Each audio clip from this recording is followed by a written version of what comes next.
November 14ನೇ ತಾರೀಕು ಇಲ್ಲಿಗೆ ಬಂದಿದ್ದು ಮೊಟ್ಟೆ ಇವು ಕೋಳಿಗಳು ಆಯಿತಾ. ಒಟ್ಟು ಎಷ್ಟಿದೆಯಪ್ಪ ಅಂದರೆ 176 ಇದೆ. ಸೊ ಇವಾಗ 10ನೇ ತಿಂಗಳು ಇವಾಗ ನಡೀತಾ ಇರೋದು. ಬರೀ ಹೆಣ್ಕೋಳಿಗಳಷ್ಟೇ, ಹುಂಜ ಇಲ್ಲ ಇಲ್ಲಿ.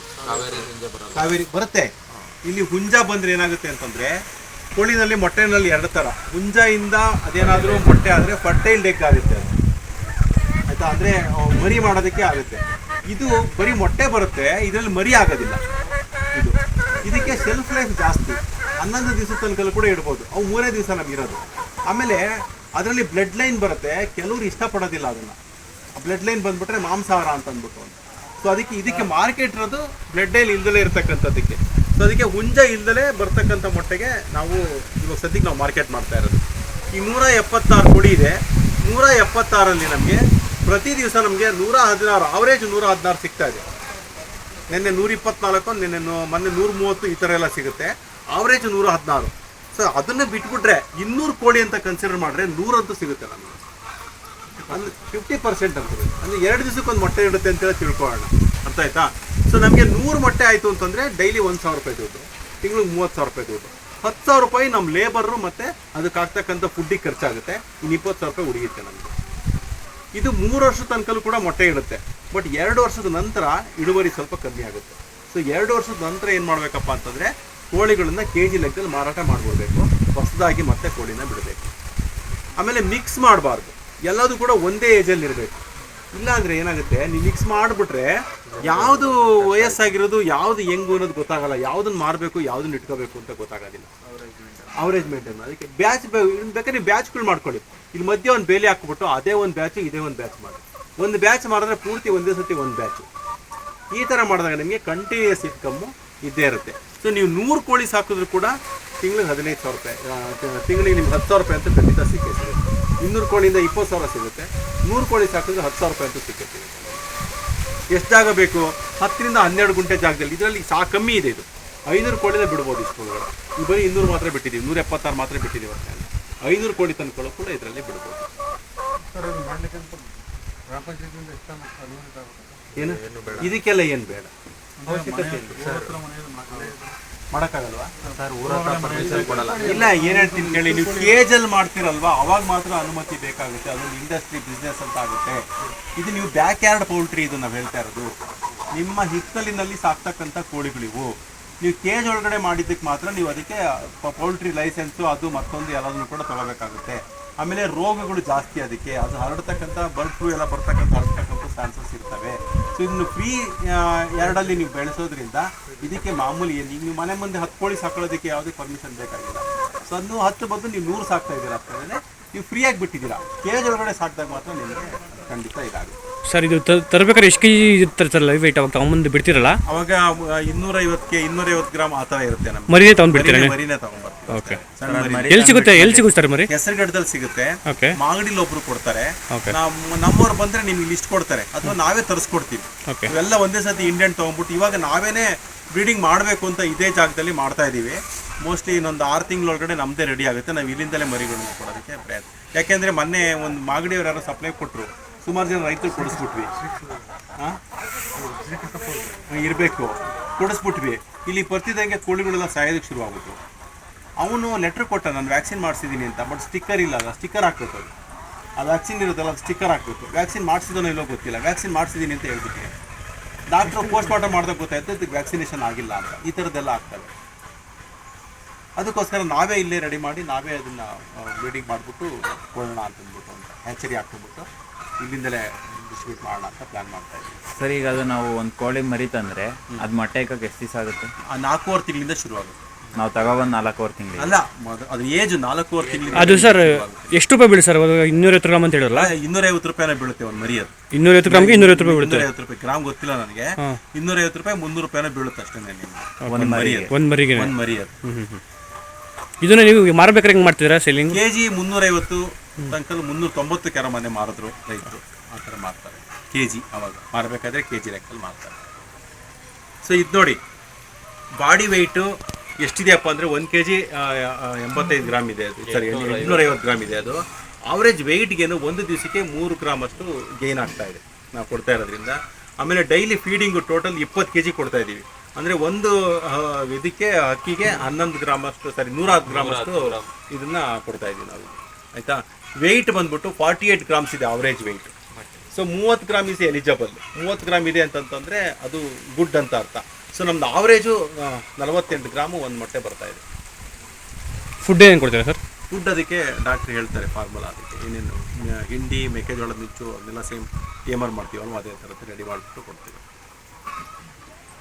ಇದಿಷ್ಟು ಜಾಗ 500 ಕೋಳಿ ಮೇಲೆ ಸಾಕ್ಬೋದು ಇಷ್ಟು ಜಾಗದಲ್ಲಿ. ಆ ಥರದ್ದು ಒಂದೆರಡು ಇದನ್ನು ಮಾಡ್ಕೋಬೇಕು. ಅದನ್ನ ಎತ್ತಿಡೋಂಗಿರಬೇಕು, ಅದು ಒಂದೇ ಕಡೆ ಇರಲ್ಲ. ವಾರಕ್ಕೆ ಒಂದೊಂದ್ಸತಿ ತೆಗೆದು ಬೇರೆ ಕಡೆ ಇಡ್ತೀವಿ. ಆ ಜಾಗದಲ್ಲಿ ಹಿಕ್ಕೆ ಜಾಸ್ತಿ ಬಿದ್ದಿರುತ್ತೆ, ಅದಷ್ಟು ಕುಡಿಸ್ಕೊತೀವಿ, ಗೊಬ್ಬರ ಸಿಗುತ್ತೆ ನಮಗೆ. ಸಾಯಂಕಾಲ ಆಯಿತು ಅಂದರೆ ಮಳೆ ಬಂತು ಅಂದರೆ ಎಲ್ಲ ಅದರೊಳಗಡೆ ಹೋಗ್ಬಿಡ್ತಾವೆ. ಎತ್ತಿಡ್ಬೋದು, 4 ಜನ ಆ ಕಡೆಗೆ ಎತ್ತಿಬಿಟ್ಟು ಬೇರೆ ಕಡೆ ಇದನ್ನು ರೋಡಿಸ್ಬಿಡ್ತೀವಿ. ಒಂದು 3 ತಿಂಗಳು ಒಂದ್ಸತಿ ಎಲ್ಲ ಮಿಕ್ಸ್ ಆಗೋದು. ಆಮೇಲೆ ಬೇಕಾದ್ರೆ ಒಂದ್ಸತಿ ಎಲ್ಲ ಗುಡಿಸ್ಕೊಂಡ್ಬಿಟ್ಟು ಗೊಬ್ಬರ ಕೊಡ್ಬೋದು. ಏನು ಬೇಕು, ಸೈಲೇಜ್ ಇರುತ್ತೆ, ಅಜೋಲಕ್ ಇರುತ್ತೆ, ಕಳೆಗಳು ನೀವು ಅಲ್ಲಿ ತರಕಾರಿ ಬೆಡ್ ಮೇಲೆ ಕಿತ್ತಂತ ಕಳೆ ತಂದು ಹಾಕ್ಬಿಟ್ಟು ಸಾಕು ತಿನ್ಕೊಳತ್ವೆ. ಫುಡ್ ವೇಸ್ಟು, ಮನೇಲಿ ಮಿಕ್ಕಿರ್ತಕ್ಕಂಥ ಅನ್ನ, ಮುದ್ದೆ ಏನು ಬೇಕಾದರೂ ಹಾಕ್ಬೋದು. ಹುಟ್ಟೋದಕ್ಕೆ ಬಿಡೋದೇ ಇಲ್ಲ. ಇವಾಗ ಹಸುಗೆ ಹಾಕ್ಬೇಡಿ ಅಂತ ಹೇಳಿದ್ರಲ್ಲ, ಅದನ್ನ ಇಲ್ಲಿ ಹಾಕಿದ್ರೆ ಆಗುತ್ತೆ. ಹಸು ಮುಸ್ರಿ ಹಾಕ್ಬೇಡಿ ಅಂತ ಹೇಳಿದ್ರಲ್ಲ, ಒಂದು ಕಡೆ ಬಿಟ್ಟು ಹಾಕ್ಬಿಡ್ತವೆ. ಅವು ಕೊಟ್ಟಷ್ಟು ಡೈಲಿ 24 ಅವರ್ಸು ತಿಂತಾನೆ ಇರ್ಕೋಬೇಕಾದ್ರೆ. ಬಟ್ ಹಂಗೆ ತಿನ್ನಿಸ್ಬಾರ್ದು. ಬಾಡಿ ವೆಯ್ಟ್ ಜಾಸ್ತಿ ಆದರೆ ಮೊಟ್ಟೆ ಇಡಲ್ಲ ಅವು. ಸ್ವಲ್ಪ ನೊಂದಿಸ್ಬೇಕು. ಅದಕ್ಕೆ ಎಷ್ಟು ಬೇಕೋ ಅಷ್ಟು ಮಾತ್ರ ಕೊಡಬೇಕು. ನಮಗೆ ಗೊತ್ತಿಲ್ಲ ಫಸ್ಟ್ ಸ್ಟಾರ್ಟಿಂಗಲ್ಲಿ ಏನು 4.5 ತಿಂಗಳಾಯಿತು 5.5 ತಿಂಗಳಾಯಿತು ಮೊಟ್ಟೆನೇ ಇಡ್ತಾ ಇಲ್ಲ. ಏನು ತಿಂದು ಗೊಪ್ತಾ ಇವೆ ಕೋಳಿಗಳು. ಆಮೇಲೆ ನಮ್ಗೆ ಇನ್ನೊಬ್ಬರು ಡಾಕ್ಟ್ರು ಬಂದರು, ಇನ್ಚಾರ್ಜಿಗೆ ಅವರೇ ನೋಡ್ಕೊಳ್ತಾ ಇರೋದು. ಅವ್ರು ಕೆಮಿನ್ ಅಂತ ಒಂದು ಕಂಪ್ನಿ ಇದ್ದರು. ಅವ್ರು ಬಂದಾಗ ಹೇಳಿದ್ರು ಬಾಡಿ ವೆಯ್ಟ್ ಜಾಸ್ತಿ ಆಗ್ತಾಯಿದೆ, ಫ್ಯಾಟ್ ಡಿಪಾಸಿಟ್ ಅದು ಕಮ್ಮಿ ಮಾಡಬೇಕು ಅಂತ ಫುಡ್ ಕಮ್ಮಿ ಮಾಡಿ ಅವರೊಂದು ಫಾರ್ಮುಲಾ ಮಾಡಿಕೊಟ್ರು. ಆವಾಗಿಂದ ಶುರುವಾಯಿತು ನಾವು ಮೊಟ್ಟೆ ಇಡೋದು.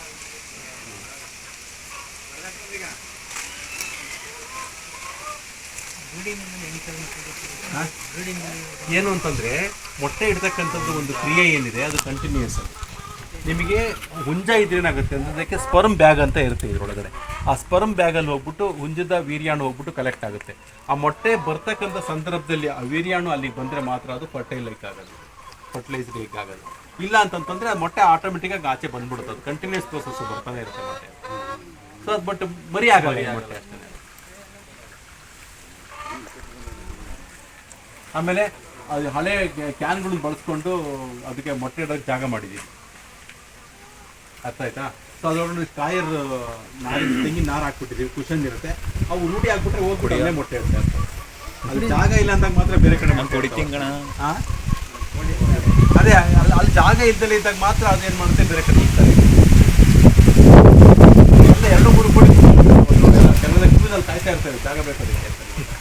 ಸೊ ಇನ್ನೊಂದು ಸ್ವಲ್ಪ ಜಾಸ್ತಿ ಮಾಡ್ಬೇಕು ಈಗ ನಾವು. ಅದು ನಮಗೆ ಗೊತ್ತಾಗುತ್ತೆ. ಆಮೇಲೆ ಇನ್ನೊಂದೇನು ಗೊತ್ತು, ಇನ್ನೊಂದು ಖಾಲಿ ಇದ್ರೂ ಹೋಗಲ್ಲ, ಒಂದೆಲ್ಲ ಫೇಸ್ ಹಾಕ್ಬಿಟ್ರೆ ಅದು ಸಮಸ್ಯೆ. ಅದಕ್ಕೆ ಪಕ್ಕದಲ್ಲಿ ಇನ್ನೊಂದು 3-4 ಇಟ್ಬಿಟ್ಟು ನಾವು ಅಭ್ಯಾಸ ಮಾಡ್ತೀವಿ. ಅದೇ ಹೇಳುತ್ತಲ್ಲ, ನಿಮಗೆ ಆಲ್ಮೋಸ್ಟ್ 2 ದಿವಸಕ್ಕೊಂದು ಮೊಟ್ಟೆ ಸಿಗುತ್ತೆ ನಿಮಗೆ. ಹಾಂ 48 ಗ್ರಾಮ್ ಸುಮ್ಮನೆ ಕುತ್ಕೊಂಡ್ಬಿಡ್ತಾವೆ.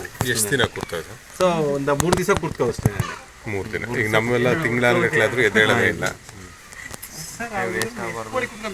ಹಾಂ 2 ಕೋಳಿ 3 ಕೋಳಿ ಕುತ್ಕೊಂಡ್ಬಿಡ್ತವೆ. ಅದರಲ್ಲ ಸುಮಾರು 100 ಕೋಳಿ ಕುತ್ಕೊಳ್ತವೆ. ಅವೆರಡು ಭರ್ತಿ ಆಗ್ಬಿಡ್ತವೆ.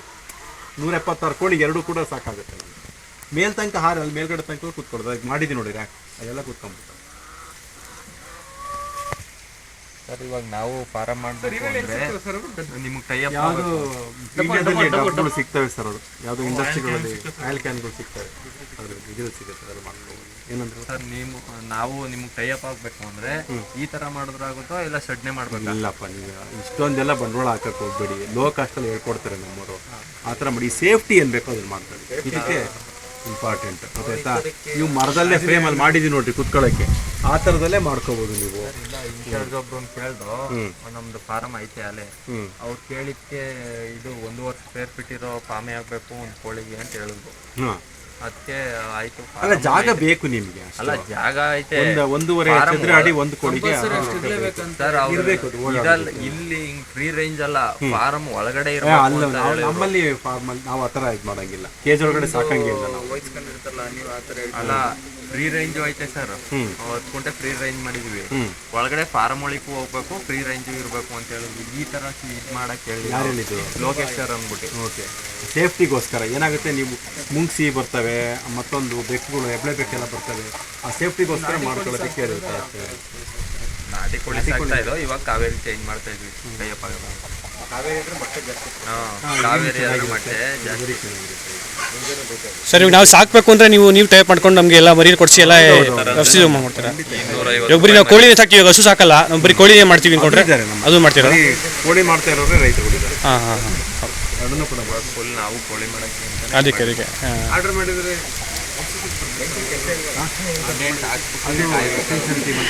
ಇಂಡಿಯನ್ ಹಾಕ್ಬಿಟ್ಟು ರೇಟ್ ಎಲ್ಲರಿಗೂ ಹಾಸನ